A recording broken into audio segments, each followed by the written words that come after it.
Hi, everyone. Welcome. I am Patsy. I'm your host today.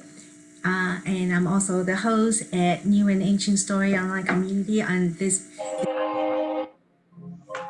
program is for our online community. And so I think it was Todd. You might have your speaker YouTube line on. So great. So before we start, I would like to um, introduce you to all of our team members. Let's see. Ta, Brian, Helen, V, Nori, and Connie. So your video, some of your video is still off. Great. So these are the faces of our New and Ancient Story communities. I'd like to invite a couple of you to say hi, or all of you. So how about popcorn style? I have to butt in and just say how grateful and happy I am to be here with all of you and everyone on the live stream and YouTube and all the digital wonderlands that are out there. Thank you so much. It's so great to be here. Likewise, just a treat to serve this community and to be here with you all in fellowship, and really looking forward to the event tonight. Yes, it's a pleasure to be here. I'm excited to see what unfolds. Welcome, everyone. And I'm really excited to be here too, from the other side of the pond, from a lot of the others. Great to be here. Yeah, and I want to have a special mention of Helen. And Helen lives in the greater UK region and Ireland region. So if you are you're not part of a New and Ancient Story community, and you're living in that region, you know, when you join us, although we're kind of US centric, you could connect globally with different hosts too. So thank you. And anyone? Heike? Hey everyone, my name's Heike. I've been a part of the NAAS community almost from the point when it got launched, and I'm very grateful for it because I've met so many wonderful people and I've made friends, and I came to the US and met a load of people in person, and it's just been wonderful. Thank you. Thank you, Heike. And Heike will jump onto the post-event discussion to help us, have discussion together as our facilitator. And Nori from Tokyo. Oh, so wonderful it's a great honor to serve here. And I look forward to what unfolds. Thank you. Thank you. Hi, everybody. It's good to be here. Yeah, thank you. So here we are, our beautiful friends, and you'll continue to interact with us, some of you on the live chat. So see you in the live chat, and thank you for your support, my dear team. And now, by the way, if you're watching this as a replay, please you can go to the description and click around the timestamp. I'm gonna help you put together the timestamp so you can navigate our program today through that. Thank you. Now we are going to invite our speaker, Charles. So for those of you who don't know, Charles, he is the author for many books like Climate: A New Story, The More Beautiful World Our Hearts Knows It's Possible, Sacred Economic, Ascend Humanity, and he's a storyteller as well, and also the co-founder with me for New and Ancient Story community. So nice to see you, Charles. Hey, Patsy. Good to see you as always, and great to see everybody else and hear your voices. Yeah, I'm also looking forward to today. I just like the enthusiasm of everybody and everybody's positive anticipation and your trust that it's going to be great puts me in, I don't know. For me, when people trust me, I become trustworthy. Like I rise to the level of the place that people hold me. And so I thank you for like seeing me that way. You know, like, I mean, it's so much easier to be your better self when other people see you as your better self. So big gratitude, and I really mean that to each one of you that I know, and some of you I don't really know that well, but I still felt it even from you. So thank you for this great welcome. And Patsy, what's on the program? Okay, so yeah, I prepared this line to tell you 欢迎你上我们今天现场转播的节目。So our program today is called Peace Building, and so I've been thinking about how to invite you to open this program because this topic seems always relevant, especially because of our recent war that's happening, and your essay. The field of peace was kind of the founding inspiration to invite you back from this long break. And the field of peace spoke very well to the bigger pictures of cohesive peace and for me anyway, I heard some explicit suggestions of how we can, the steps, how we can take the practical solutions to come to a peace globally. So I thought, not many people not all of the people here probably read that article of yours. So do you think you could give us some kind of a synthesis of the spirit of that, and then today we have three guests from our NAAS community who will share their stories, reflections, or comment, but not necessarily directly relate to the war situation today, but peace in general. Yeah. All right. Good. So like what, 3 or 4 or 5 minutes to do that? Yeah, as long as you like. Right. Okay. Yeah. I'll see what happens. Yeah.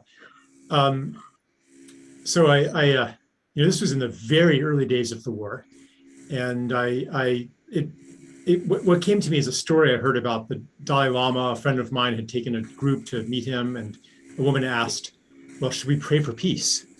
And he said, "Oh yes, praying for peace is very good, but if that is all you do, then you are wasting your time." Like, it's not even like it helps a little bit. No, you're wasting your time if that's all you do. So I began thinking about, like, how do we not only pray for peace, but actually be peace and be a force for peace. And not only a force for victory. Like one thing that really disturbs me about this is, okay, yeah, like this outpouring of compassion for the victims of the war, that feels good to me.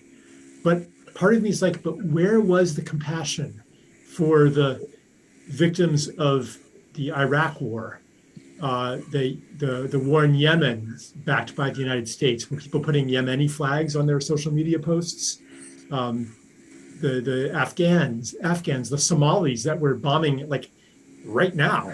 Well, maybe not right now, but in the last year.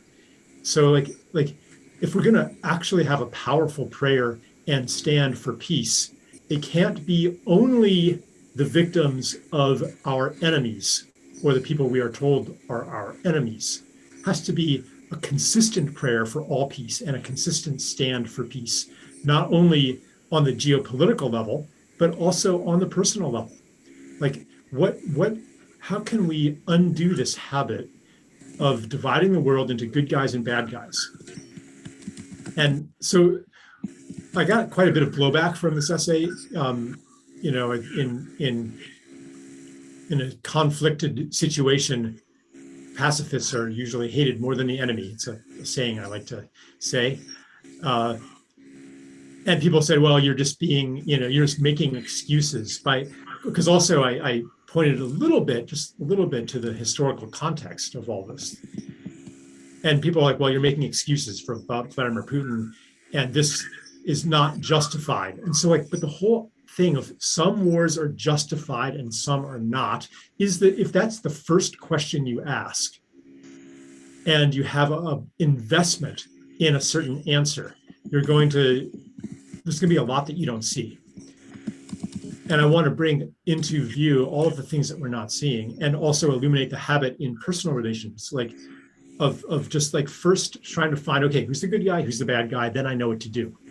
But real life doesn't so easily resolve into good guys and bad guys. And when we have that lens glued to our eyeballs, then we're gonna see good guys and bad guys instead of the complex, embedded human beings that are subject to countless influences and pressures and motives. And so to be willing to see all of those pressures and conflicts and motives and drives and influences, to be willing to see that is the same as being willing to see another person or an enemy or a group of people as full human beings, because we are subject to all of those as well. If you're not looking for those things, then you're not seeing the full human being, and you're not actually in a stance of peace. So then I said, yeah, we can practice this in any situation where we feel the temptation to cast someone in the role of the villain or the hero. It's not that it is always useless to do that. Sometimes maybe you have to stage some intervention, somebody is being harmed and so forth. I'm not saying we should never do that, but beware of that habit, especially when it serves powerful interests in this world. So that's basically what it was about. Yeah. So Charles, I get it. I found that oftentimes when there's no war, applying this principle on an individual level could seem difficult, because human has a tendency to make a situation. There's always a situation that's ahead of you that's difficult to solve, right? So I found that when everywhere is peaceful, what you just said is hard to apply. When I'm having trouble with my neighbors, I could totally demonize him. But suddenly there was some kind of riot, some kind of fight downtown, gang fight, and suddenly I'll feel like, oh, I can live with my problem with my neighbors. So this hierarchy of cause gets higher and higher. So in the time when war happens, I feel like I'm compelled or impelled or moved to be extra compassion and kind to one another. So that seems like easier to do now because of the contrast. So what I read in your essay, you say something like, on a political scale, it is time for all of the military resources to be banned or surrender or something like that. You were muted. You're muted, Charles. Yeah. Yeah, that was another part of it. Yeah, to say that if we're really going to call for peace as a nation, we have to also exemplify peace, and dismantle the military bases, bring home the troops, dismantle the missile bases that are surrounding Russia, for example, stop regime changing countries all over the world that don't abide by US corporate interests and so forth. If we did that, then the generating context of this war wouldn't even be there anymore. And our invitation into peace would be hard to resist. And another thing I said that you reminded me of just now, Patsy, is the field of peace. Like you said, it's in this moment, when there's a war going on, it feels more important than ever to practice peace. And I think that it actually does, even if you are not in direct communication with Vladimir Putin or Volodymyr Zelensky or anybody related to it, those moments where you have a choice to be peace or be war, to dehumanize and to demonize somebody, or to hold them in the fullness of their humanity, that choice in this moment, it generates a field of peace. And if enough of us do that, every opportunity we get, personal and political, then it is going to change the climate so that there will be a negotiated settlement. And I believe that that will happen. I think that the two sides are going to make peace.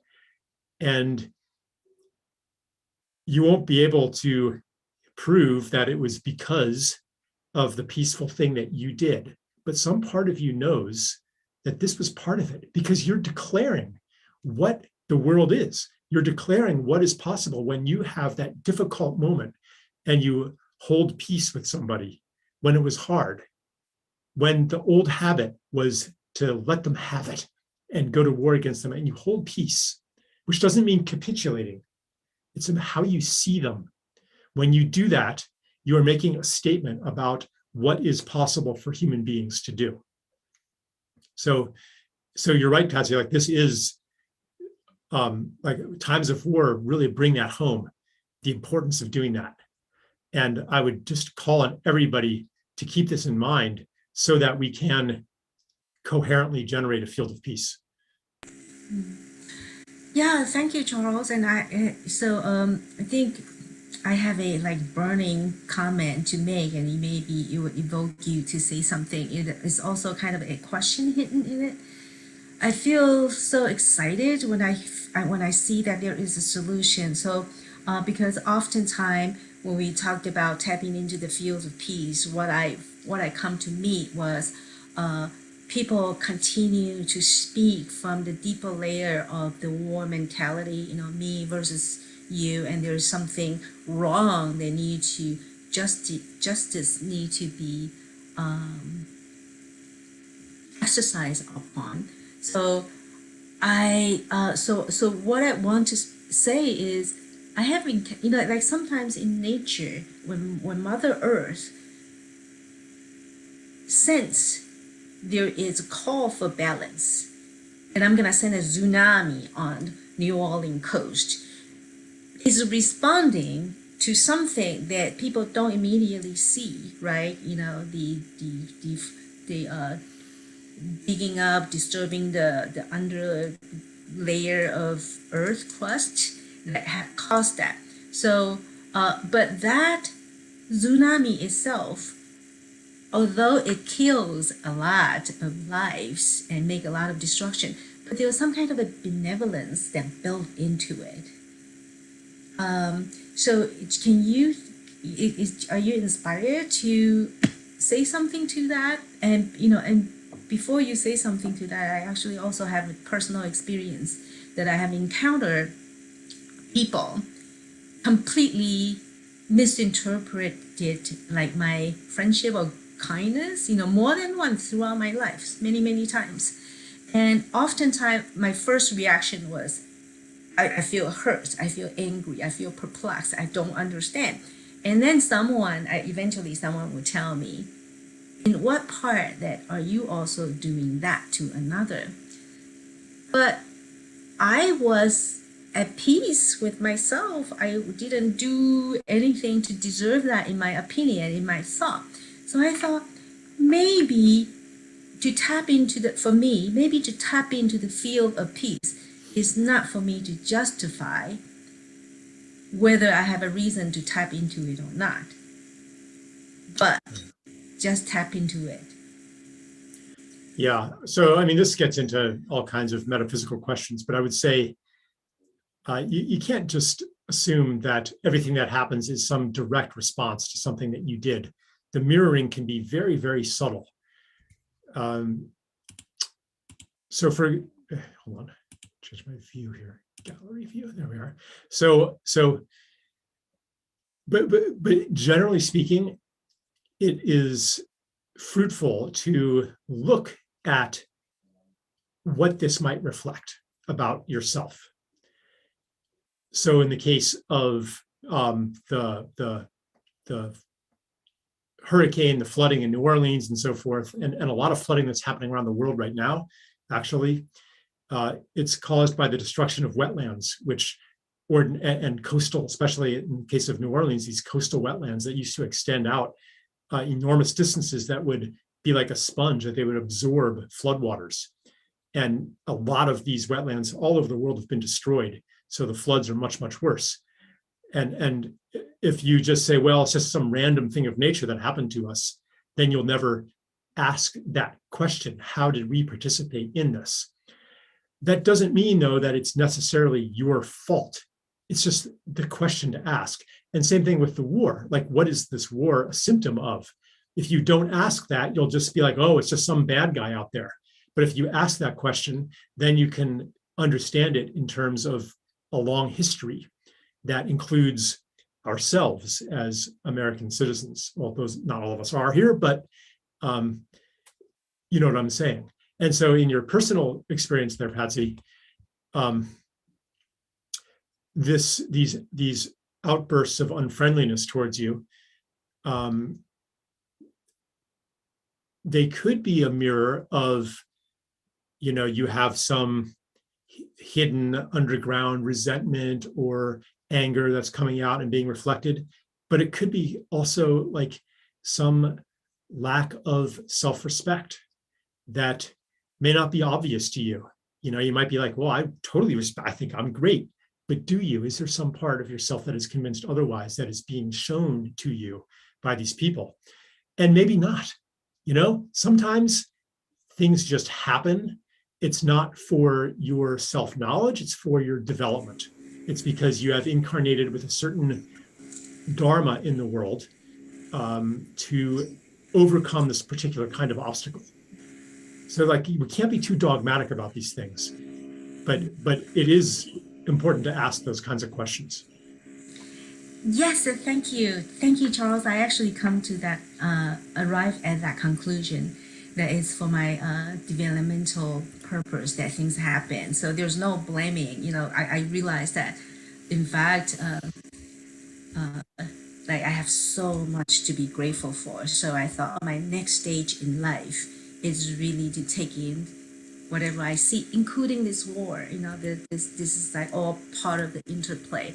How can I develop myself? So I love your questions. Thank you. So I'm taking so long, so I'd like to really invite our first guest line up here, James Governale. So he's, I believe he's from New York, but right now he lives he's in Pocono. Let me find him. James. Oh, here you are. Yeah. Hello. We can hear you now, James. Oh, Charles, you can. Yep, that's a good start to our conversation. Charles, thank you, Patsy, and everyone. So go ahead, James. Charles is all yours. Well, I could start with a simple question, right? Like, yeah, I'm in the Poconos now, so there's Main Street, or New York, there's downtown. So, Charles, can you give me the address for the building where they do all the peace things? Sorry, just a little joke. But it does get to my question, or what I've been thinking about, like the noun versus the verb. So, right, peace building, it's a verb. And it's all these continuous actions that we take, kind of like love. When you go through the developmental cognitive stages of what love is, right? It seems like an object, like I want to obtain love, I want to obtain peace. And then you learn, oh no, love is a verb. Like I'm loving, I'm doing the love, and or with peace. And I also think of the word bridge. Where I live in New York City, I see all these lovely bridges, and they're beautiful structures, and it's like, wow, they connect people. And it's this external thing. Once again, it's a noun, it's this object. And I'm like, I'm going to use that bridge. And then, oh, there's other bridges. And then I'm like, I'm going to create the bridge. And then I'm like, no, I'm going to be the bridge. And then even better, right? No, I bridge. Like, just, it's like I bridge. It's like the verb. So I'm curious about your thoughts about, well, also connecting with the story of separation, right? I feel, for me, the more beautiful world is ascertaining that bridge verbness every day, all the time, like just reverberating in that, like stemming from the inside, so that it's not always this external thing that we have to accomplish, right? It's just something that is being. So I don't know, like I really love the word bridge. And like I said, I love the structures themselves and building them, but I rather just like live in it, like that verbness to being or interbeing. Like, so I guess a question could be like, can you speak to that internal process of the embodiment that informs like peace building and interbeing, like the subtle stuff, so that it feels like we are doing something rather than having to like, you know, go on the news and learn about the wars and stuff. So hope that makes sense. Yeah, well, it seems like you've thought things through very carefully about this. And I could, you know, resonate with what you're saying. And maybe just to add that the activity of building peace or of being peace or of piecing, as with bridging, actually it does end up building a peace building that becomes an abode. When you've done that a lot, you are actually constructing a place that lives within you and around you. But I'm curious, actually, though, James, like, do you have a question? Like that's not. Yeah. So the question is like a real question. Like that. Yeah. Yeah. I think so. So I think maybe amongst certain people or in certain places we feel peaceful, and then we witness conflict in the world. So I know my mind and other people I speak to goes to like, what can we do there? And it's almost like a morphic resonance type thing. Like, what can we do within ourselves each day where we're like kind of bridging toward affecting that, but not going into that and correcting it, if that makes sense. So are you feeling like, how are you feeling personally? Like, do you feel like you kind of have the answer to that, morphic resonance and so forth, and taking each opportunity? Or is there like a disturbance in the field for you that you'd like to look at? I don't know.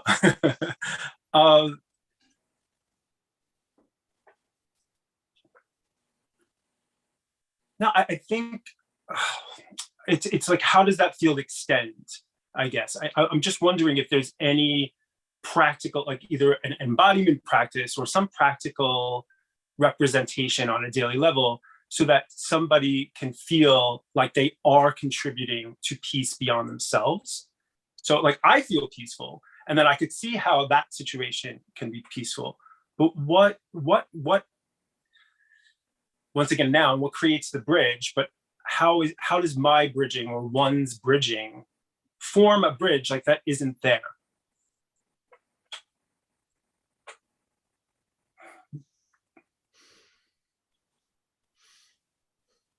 And whatever, you might not even think bridges are part of this, but no, it's not that. That's not why I'm pausing. It's just that just more and more I feel reluctant to speak too much in abstractions, you know, and to give general answers.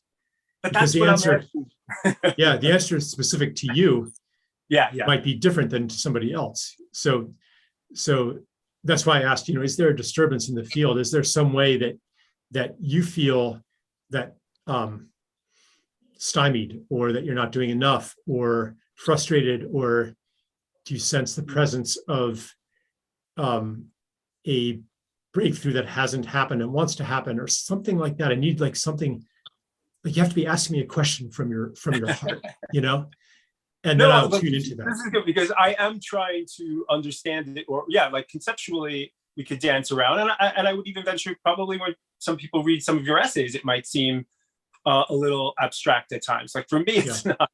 But yeah, I guess that is it. How does it get grounded? And for me, and I'm laughing too, because it's language. Part of it is language, like how to speak with one another, like how to communicate more clearly with one another. So I don't know. I just thought I was going to ask my question and you were going to like run with it, like on other podcasts and stuff. But that's okay if you don't, because it's forming clarity for me to, like what you're saying, what is the heart of my question? And that is it. Like, what is the more embodied process for me? And I know it's going to be different from person to person. I think I was just wondering if there's like a few go-tos. For you, it's touch. You have a way of putting your hand on someone's shoulder that transmits peace and makes them feel really good. Cool. Yeah, that's my first love language. Yeah. So trust that. And that's, that. Awesome. Yeah. I think, like I said, like, I don't think probably most people would think that doing something, a daily action like that and hugging people, that does have that greater effect, that morphic resonance to other things that are going on in the world. I believe it is, but yeah, I'm trying to see how I could ascertain that on a regular basis and just really just do it as naturally as possible. So, yeah, it doesn't have to turn into a thing to do, but the more that you trust that that capacity, and are free with it, the more it will have an effect. Yeah. Well, cool. Thanks for dancing with me there. Thank you. Yeah. Thank you, James. And I want to say that you are already an embodiment of peace. I haven't come to know you for very long, but I've run into you on Zoom meetings a lot, and that is, this is like a new media for us to like touch each other on the shoulder, so to speak, right? So, and also thank you for saying yes to come on here. So we'll see you maybe at the post. Oh, for sure, yeah. Oh yes, okay. So thank you. See you. So Charles, let's see. Oh, James, you can keep your video on actually, because I can spotlight Charles. So Charles, are you ready for our next guest, or do you Sure. Yeah. pause for me? Okay, so Annika, are you ready? So here's Annika. Yeah. There we go. Hello? Hello, Annika. There you are. Annika, hi. Hello. Hey, there you are. Hi. So I already introduced both of you, so you can converse.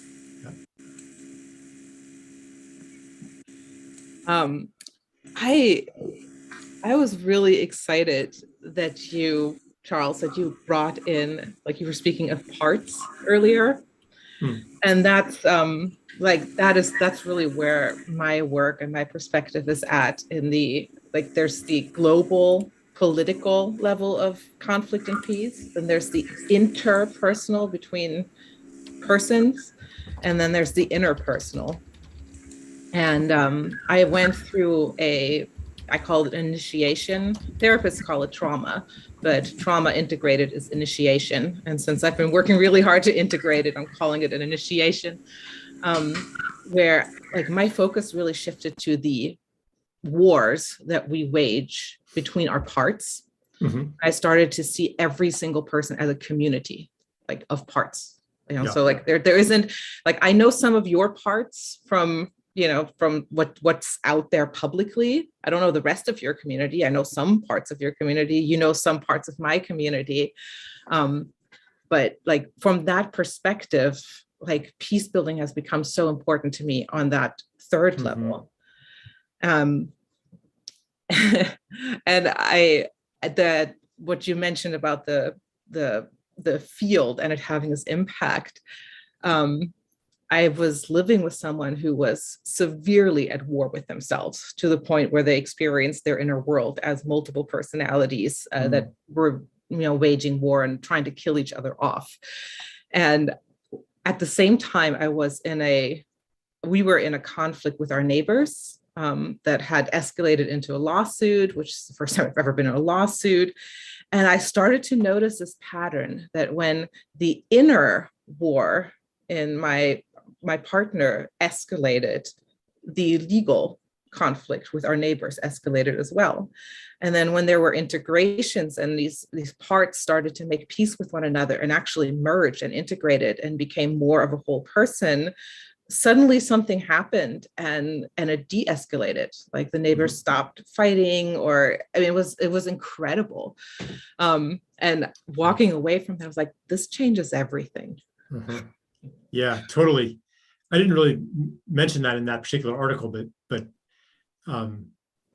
yeah, that's another dimension of war, the war against the self and the condemning of certain parts of ourselves as bad, the excluding, the ostracism of those parts, the lack of full acceptance. And inevitably, like even without any mystical causality, like, you know, you're going to generate conflict when you're not seeing stuff about yourself, like, and exiling parts of yourself. So, yeah. Another thing that came to mind, like lawsuits and stuff, it seems anything but a psychological or spiritual matter. But in other cultures, like even in Taiwan, if someone is subject to a lawsuit, they might go see a shaman and have like some magical ritual done, because it's recognized that there are other powers at work here.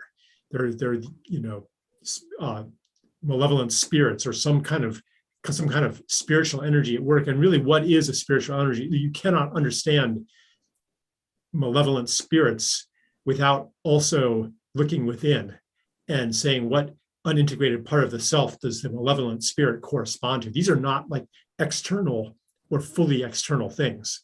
So I think that the understanding that you're speaking to here, that like, of course, like when the internal conflicts are resolved, then the lawsuit gets dropped, the vendetta gets dropped, like the conflict on the outside disappears too. That is, other cultures have coded understandings of the same thing.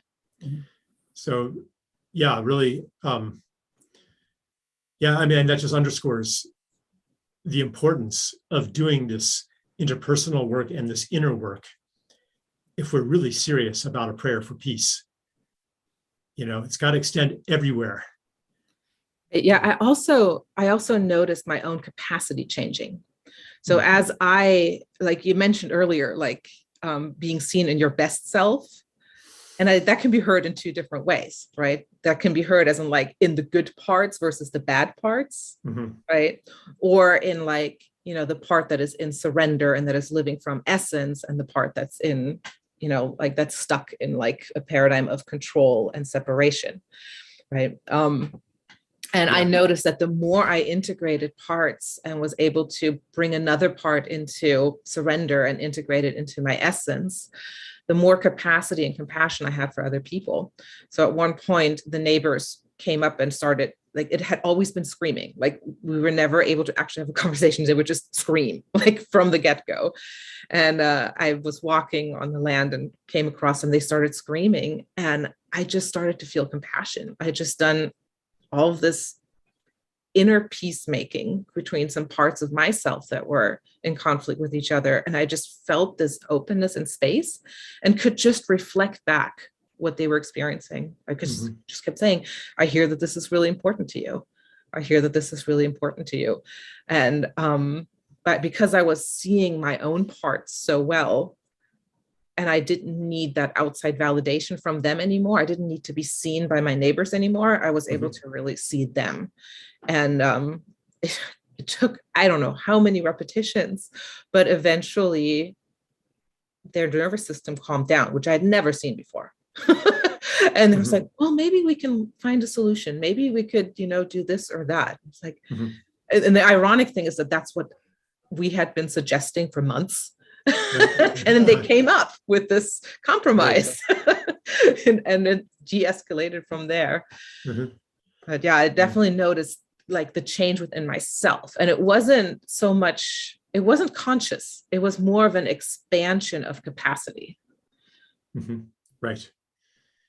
Yeah. Yeah. Beautiful. Thank you for that story.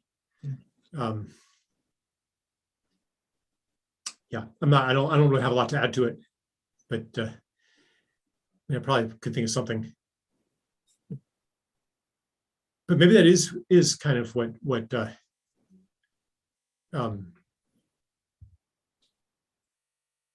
go back to the earlier to James's comment about being peace, this expansion of capacity. Like, because really, what is peace anyway? Maybe it's the capacity to hold the parts that we're uncomfortable with. So yeah. Thanks for sharing that, Annika. Yeah, thanks. Yeah. Yeah, so just I'm gonna do the screen here.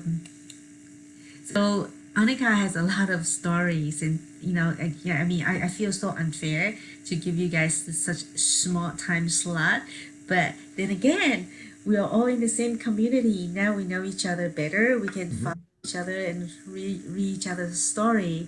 So thank you, Annika, for saying yes and show up. This is Thank you. Thanks for having me. yeah, and we'll have you again sometimes in the future. Okay. Thank you. Um,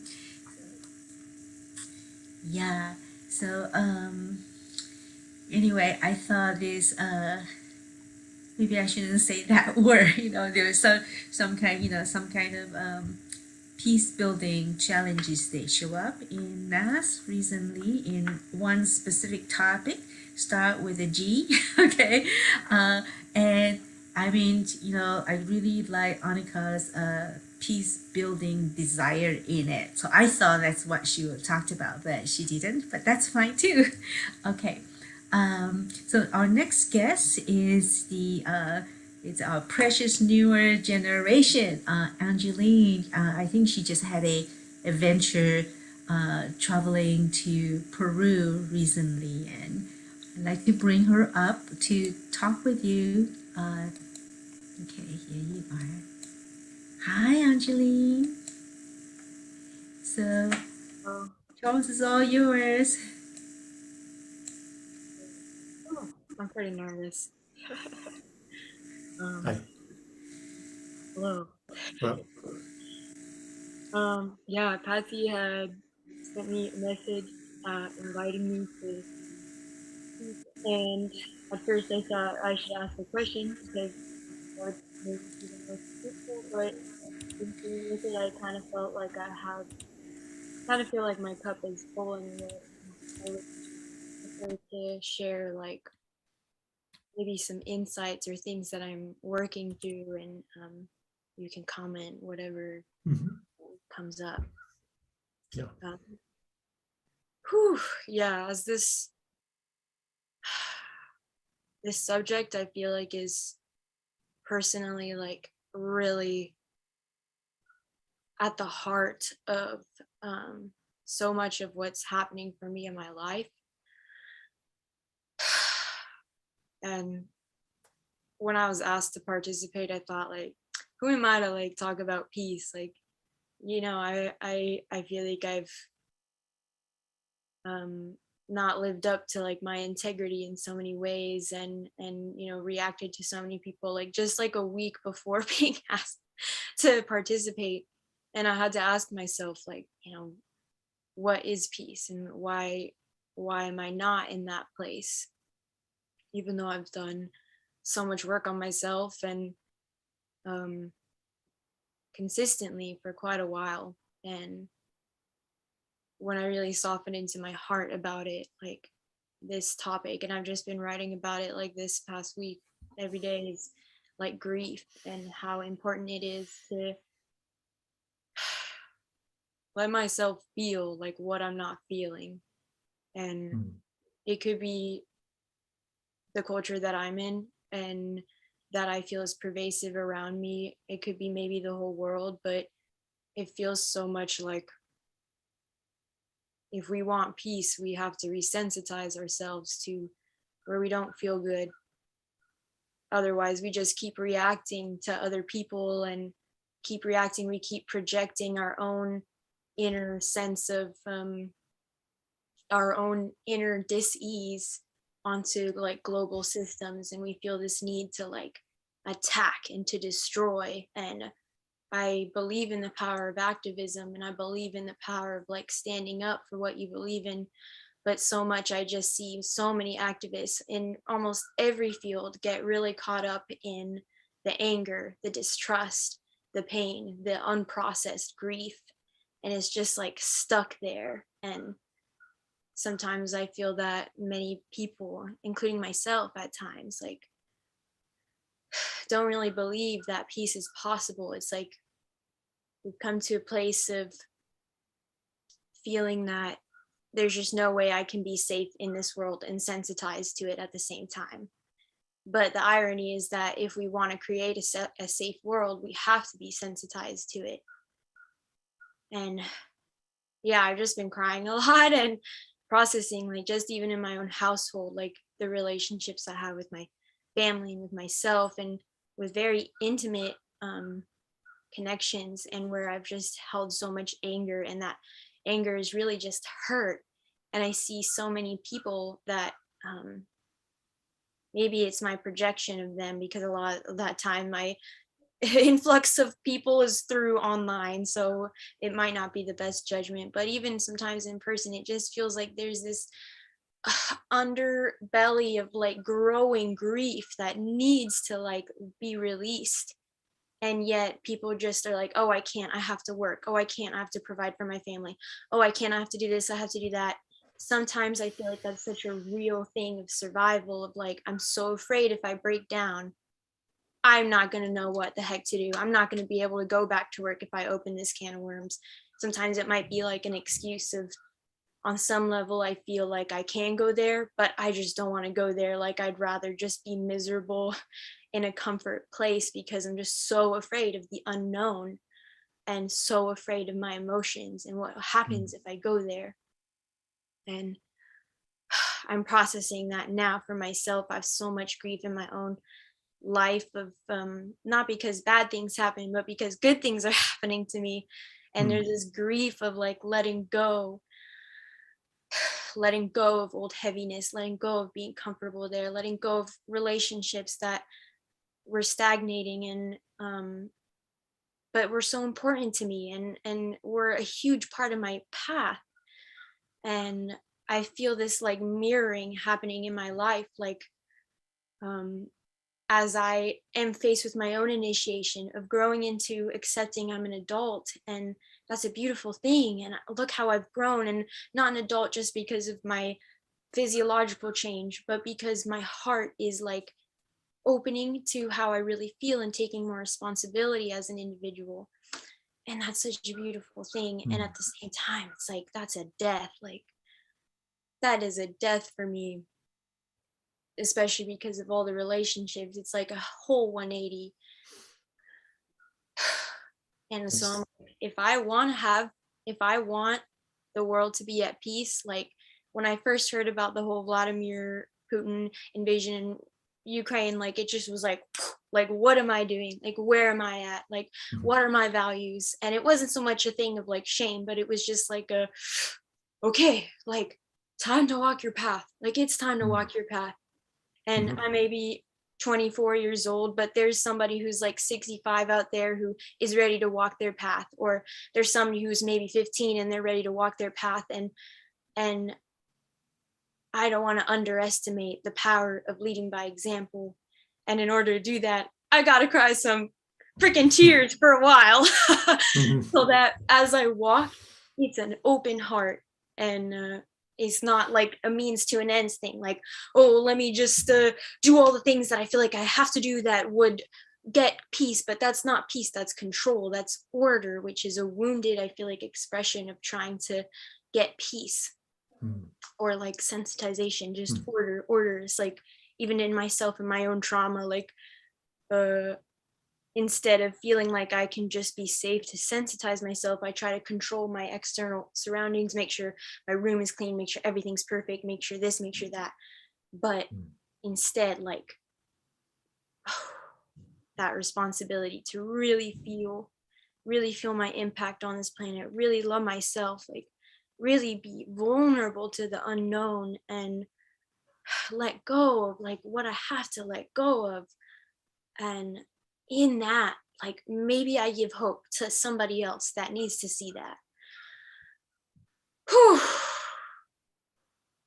Yeah, I think that is pretty much encapsulates everything that I wanted to share. And I also just want to thank you so much, because truly your words and your books and your essays like bring me back to that place. So I just want to thank you for being an ally on my path and exuding your peace. So. Wow, you're putting together so many insights.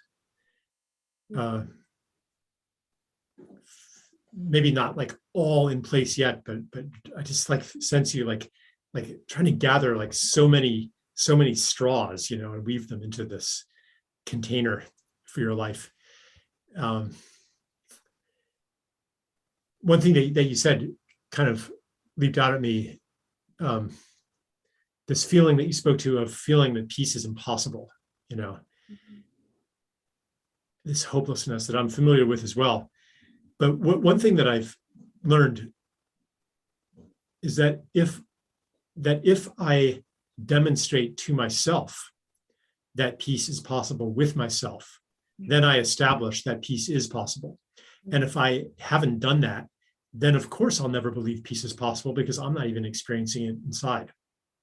So like this habit of war, where like maybe you notice something like, like you mentioned it earlier, like not fully being in integrity with this or that. And does a tone of condemnation come into that noticing about yourself? Like, I've got to get it right. And this like putting pressure on yourself. And because you also spoke to the antidote to that, which is the softening of the heart. And the understanding, what I said earlier, like the full understanding, the full being, and accepting yourself as a full being, which actually makes it, easier to look at the stuff that it would be hard to look at, because you're not in condemnation. You're like in curiosity. Oh, what brought me to this place where I lashed out in hatred to somebody? Instead of what's wrong with me, I lashed out into hatred, but what brought me to this place, And yeah, I would just want to sit here with you in that softness. It's not a test.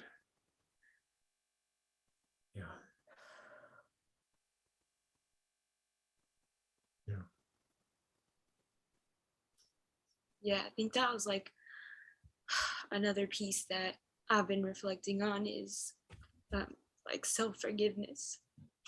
Yeah.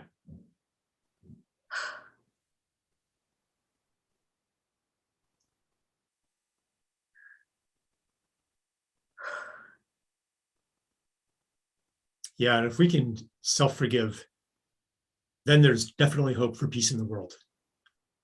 Yeah. And if we can't forgive ourselves for what are actually like really trivial things, what hope is there that the Ukrainians will forgive the Russians, or the Palestinians will forgive the Israelis, or the whole planet will forgive American imperialists? Or, I mean, come on, for like horrendous crimes, And if we can't forgive ourselves for like the slightest deviation,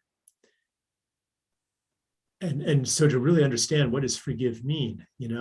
It's not to say, it's not to ignore. It's not to ignore, but it's to hold it in love. That's all. Yeah, so let's do that in the interest of peace. Yeah, I'll bring that into my weekend as well.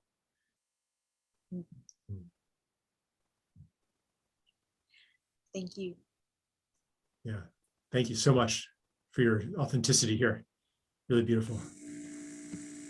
Yeah, thank you, Angeline. I feel like, Charles, I feel like Angeline is one of the, the gathering of the tribe, the most recent group of shaman got sent on to Earth, and they have been observing the first, second, and the prior group of shaman that sent here.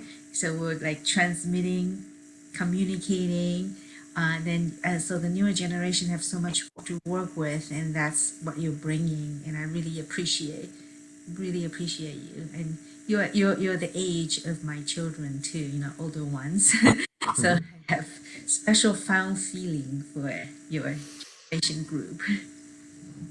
Okay, so thank you for your contribution, Angeline, and hope to see you soon. I see you every day on NAAS. Bye.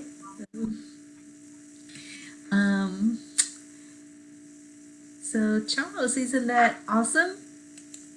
Yeah, this is great. I'm really glad that I agreed to do another live call. Yeah, and I think our new format also helps, So. Yeah, this is good. It's taken some experimentation, but I think that this is really good. Yeah. So we have some time, and I know you need to kind of leave before 6:15.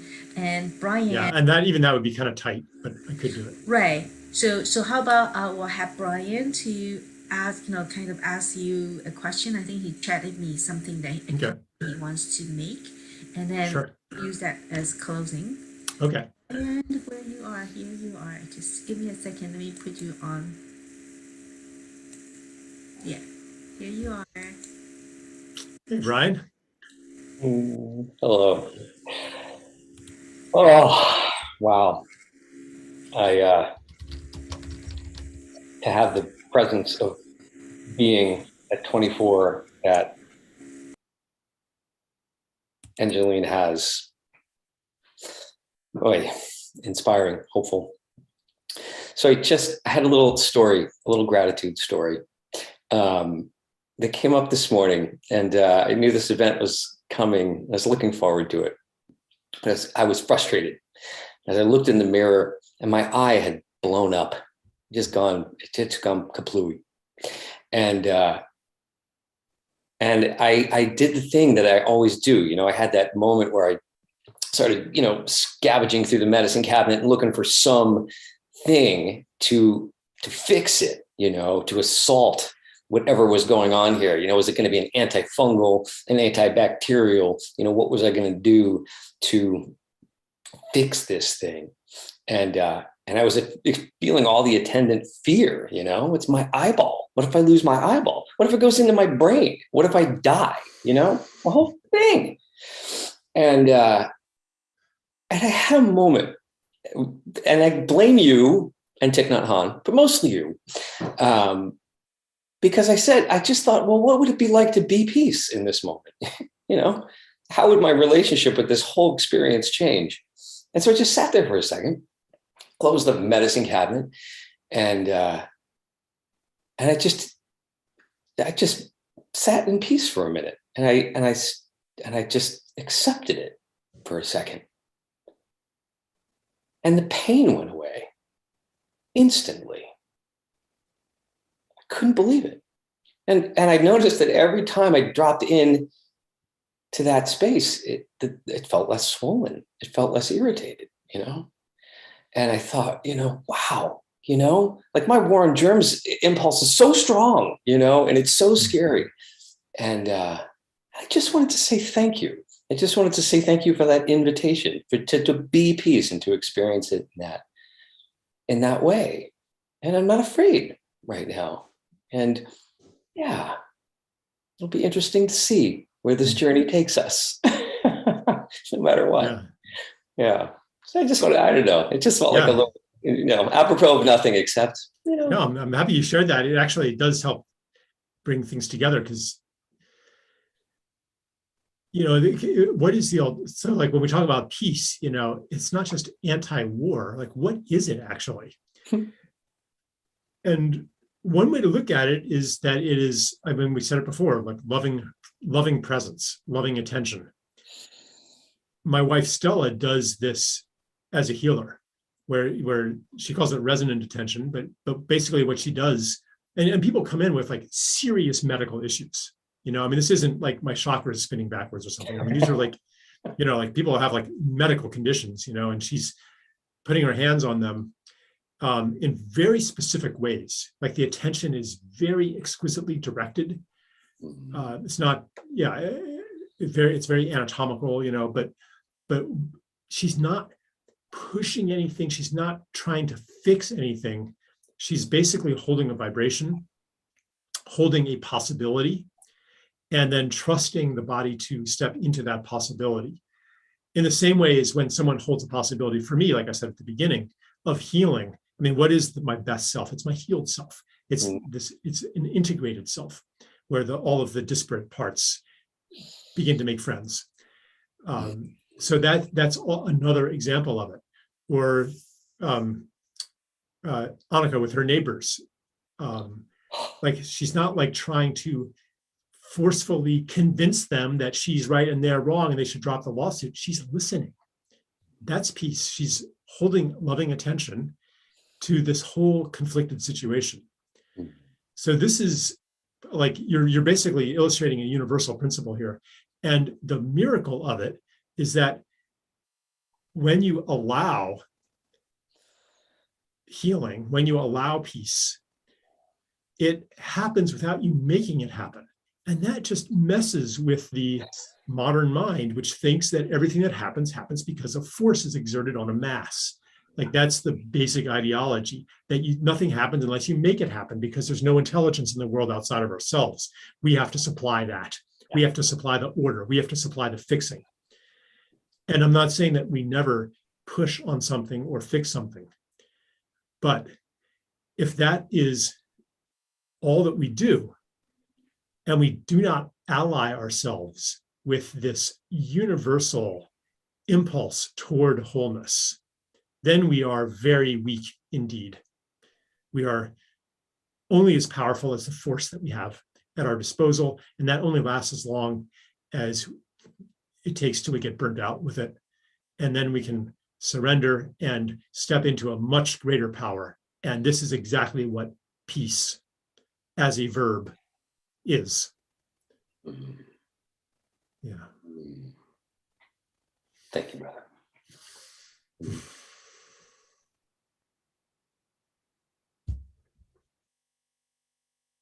Well, I did bring it all together. That was very, very fortunate. Yeah.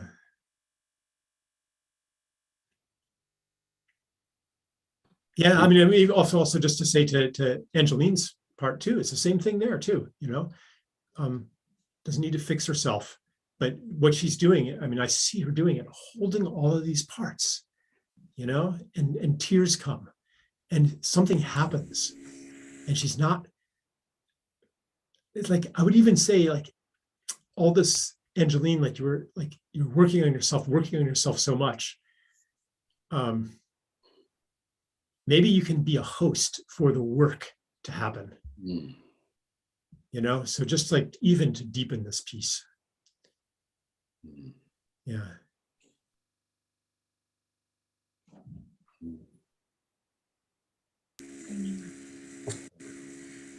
Okay, thank you, Brian and Charles and guests, everyone. We're all on YouTube gallery view now, seeing the world as a community. And we have planned to go for 60 minutes to 75 minutes. And I know, Charles, you have something, a schedule, like you need to catch a train or something, right? So do you have a closing thing for us to close this officially?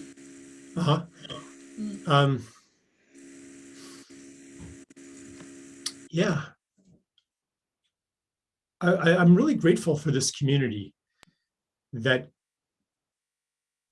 and it is becoming a real community. You know, it's for certainly not all the members. I mean, some people are kind of occasional visitors and stuff, but like a lot of people, it's become part of their lives. They've developed connections, and we are imperfectly, but we are, I was going to say holding a vibration, but it's more like something is growing that is holding us. And I'm grateful to that as well, which I can't say that I built or even that Patsy built, but it's something that we invited and we opened the door to. And it's again, holding this attention, this loving attention, and stepping out of some of the habits of, okay, how do we make it happen here? Because it wants to happen. It wants to happen so much. And when it happens, even if I knew that it wanted to happen, when it actually happens, I just feel such gratitude. Same as when Stella heals somebody, when it actually happens, like every single time, it's amazing. When the neighbor stops, you know, the lawsuit, like, and that state of, because really when you don't make it happen, everything is a miracle. And that's like a bit of the gratitude that I'm feeling in this moment for this community. And for you, Patsy, you know, like the way that a lot of what's happening is a function of our peace and our trust. So yeah, thank you for this opportunity, and back to you. Yeah, and thank you, Charles. I want to, do a public confession again. You see, because of my relationship with you, people thought that I probably have some kinds of like super linguistic ability.